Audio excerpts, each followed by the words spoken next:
Bak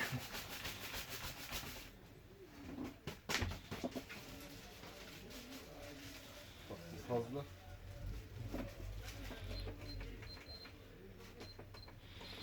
Murat abi şu Kardelen kasabın hesabına baksana abi ya.